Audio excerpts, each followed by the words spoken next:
पौष संक्रांति या मकर संक्रांति क्यों मनाया जाता है? पौष संक्रांति, जिसे सामान्यतः मकर संक्रांति या उत्तरायण संक्रांति भी कहा जाता है, सनातन धर्म की एक अत्यंत पवित्र, मंगलमय और आध्यात्मिक दृष्टि से महत्वपूर्ण तिथि है। ये केवल एक पर्व या उत्सव मात्र नहीं है, बल्कि इसके पीछे गूढ़ दार्शनिक, आध्यात्मिक और शास्त्रीय चिंतन निहित है। ये संक्रांति पौष मास के अंतिम दिन आती है, जब सूर्य अपनी दक्षिणायन यात्रा को पूर्ण करके उत्तरायण की ओर अग्रसर होता है। सूर्य के इस परिवर्तन को ही संक्रांति कहा जाता है। यही कारण है कि इसे उत्तरायण संक्रांति भी कहा जाता है। सनातन शास्त्रों में कहा गया है कि मनुष्य का एक वर्ष देवताओं के एक दिन रात के समान होता है।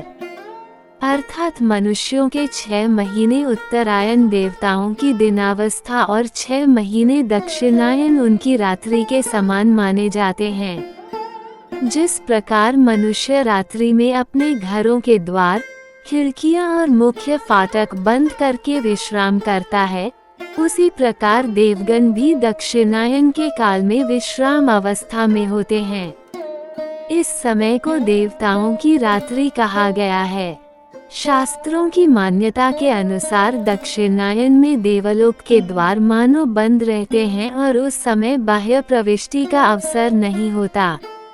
पौष संक्रांति के दिन देवताओं की यह रात्रि समाप्त होती है। अगले दिन ब्रह्म मुहूर्त से देवताओं की दिनचर्या प्रारंभ होती है। इसे देवताओं का प्रभात कहा गया है। गोस्वामी मत के अनुसार इसी ब्रह्म मुहूर्त से देवगण निद्रा त्याग कर जागृत होते हैं और नित्य भक्ति, सेवा, यज्ञ, पूजा तथा लोक कल्याणकारी क्रियाओं में प्रवृत्त होते हैं। इस कारण ये काल अत्यंत पुण्यकारी माना गया है। सनातन धर्म के अनुयायी इस पावन समय में प्रातः ब्रह्म मुहूर्त में स्नान करते हैं, नामयज्ञ, जाप, कीर्तन, गीता पाठ, शंख ध्वनि, उलगान और विभिन्न मांगलिक अनुष्ठानों के माध्यम से इस दिन को आनंदमय और पवित्र बनाते हैं। स्मृति चिंतामणि ग्रंथ में संक्रांति के महत्व का उल्लेख करते हुए कहा गया है, दिन संक्रमणे कृत्स्न दिन पुण्यम। अर्थात जिस दिन सूर्य का संक्रमण होता है, उस दिन का पूरा दिन ही पुण्य काल माना जाता है। इसलिए पौष संक्रांति के दिन किया गया कोई भी धार्मिक, आध्यात्मिक अथवा पुण्य कर्म विशेष फलदायक माना जाता है। पौष संक्रांति को मनाने के पीछे गहरा आध्यात्मिक उद्देश्य निहित है। जैसे किसी व्रत या उपवास से पूर्व संयम का पालन किया जाता है या जैसे कीर्तन से पहले अधिवास किया जाता है, उसी प्रकार उत्तरायण के आगमन से पूर्व की तिथि पर सनातन धर्मावलंबी पूजा, पर्व और नामयज्ञ का आयोजन करते हैं। इसका उद्देश्य यह है कि देवताओं के जागृत होने के इस शुभ काल में उनकी आराधना कर उन्हें संतुष्ट किया जाए और उनकी कृपा प्राप्त की जाए। ऐसा माना जाता है कि देवताओं की कृपा से जीव को भोग और मोक्ष दोनों की प्राप्ति सहज हो जाती है। मनुष्य अपनी सीमित शक्ति से जो कार्य नहीं कर पाता, देवगण उसे सरलता से संपन्न कर सकते हैं।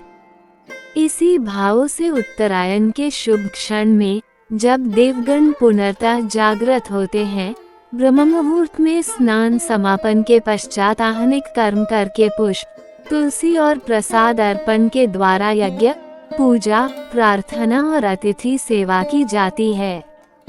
इस सब का अंतिम उद्देश्य एक ही है, भोगलोक से ऊपर उठकर भगवत धाम की ओर अग्रसर होना और उस पुण्य सुकृति को अर्जित करना जो जीव को परमधाम तक ले जाती है। सनातन दर्शन के अनुसार जीव का वास्तविक निवास स्थान भगवत धाम ही है।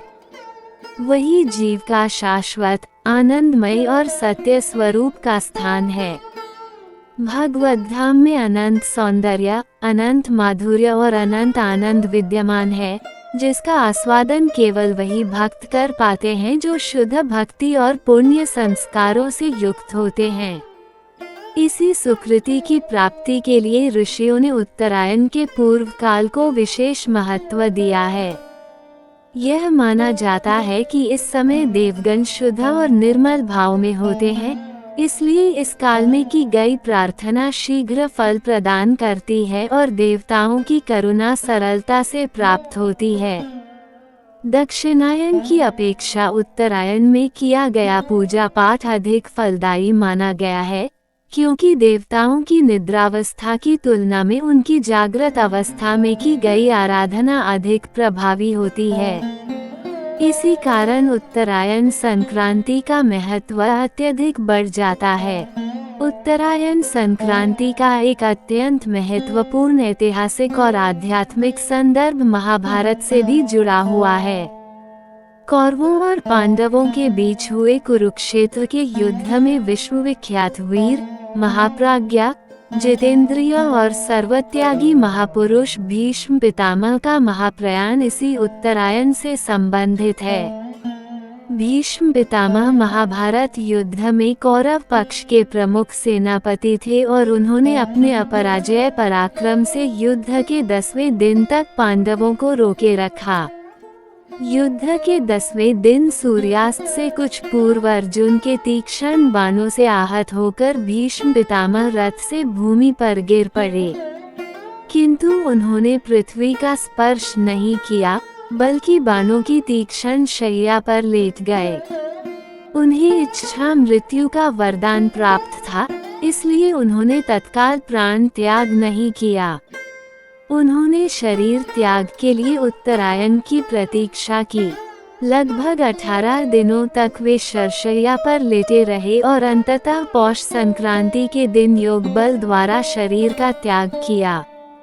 शास्त्रों के अनुसार भीष्म पितामह मृत्यु के पश्चात भगवत धाम नहीं गए, क्योंकि वे मूलतः अष्टवसुओं में से एक द्यु नामक देवता थे।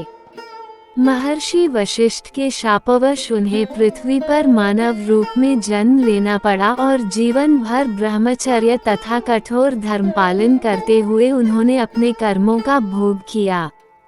शाप की अवधि समाप्त होने पर उन्हें पुनः देवलोक में लौटना था, किंतु दक्षिणायन के समय देवलोक में रात्रि मानी जाती है और उस समय देवलोक के द्वार बंद रहते हैं। यदि भीष्म दक्षिणायन में शरीर त्याग करते तो उन्हें देवलोक में प्रवेश के लिए प्रतीक्षा करनी पड़ती। इच्छा मृत्यु का वरदान होने के कारण उन्होंने इस स्थिति पर गंभीर चिंतन किया। उन्होंने ये निर्णय लिया कि देवलोक के द्वार खुलने अर्थात उत्तरायण की प्रतीक्षा करना ही उचित है। इस प्रतीक्षा काल में उन्हें भगवान श्री कृष्ण का सानिध्य प्राप्त हुआ, महात्माओं का सत्संग मिला और धर्मोपदेश देने का अवसर भी प्राप्त हुआ, जिससे लोक कल्याण संभव हुआ। भीष्म पितामह के इस महान निर्णय और महाप्रयाण ने उत्तरायण संक्रांति को और भी अधिक महिमामंडित कर दिया। यही कारण है कि सनातन धर्मावलंबियों के लिए ये तिथि केवल सूर्य के परिवर्तन का पर्व नहीं, बल्कि त्याग, विवेक, धर्म और मोक्ष की प्रेरणा देने वाला दिवस बन गई है। इस प्रकार पौष संक्रांति या मकर संक्रांति केवल तिल गुड़ पर्व या ऋतु परिवर्तन का उत्सव नहीं है, बल्कि यह जीव को ये स्मरण कराती है कि उसका अंतिम लक्ष्य सांसारिक बंधनों से ऊपर उठकर भगवत धाम की प्राप्ति करना है। देवताओं के जागृत होने के इस पावन काल में की गई साधना, पूजा और प्रार्थना न केवल व्यक्तिगत कल्याण का मार्ग प्रशस्त करती है, बल्कि समग्र समाज में धर्म, शांति और मंगल का संचार करती है। इसी भाव के साथ पौष संक्रांति को श्रद्धा, भक्ति और शुद्ध आचरण के साथ मनाया जाता है। ये पर्व हमें आत्मचिंतन, संयम, सेवा और भक्ति का संदेश देता है तथा जीवन को उत्तरायण अर्थात उज्ज्वल, पवित्र और दिव्य दिशा की ओर मोड़ने की प्रेरणा देता है। सभी को पौष संक्रांति की हार्दिक शुभकामनाएं।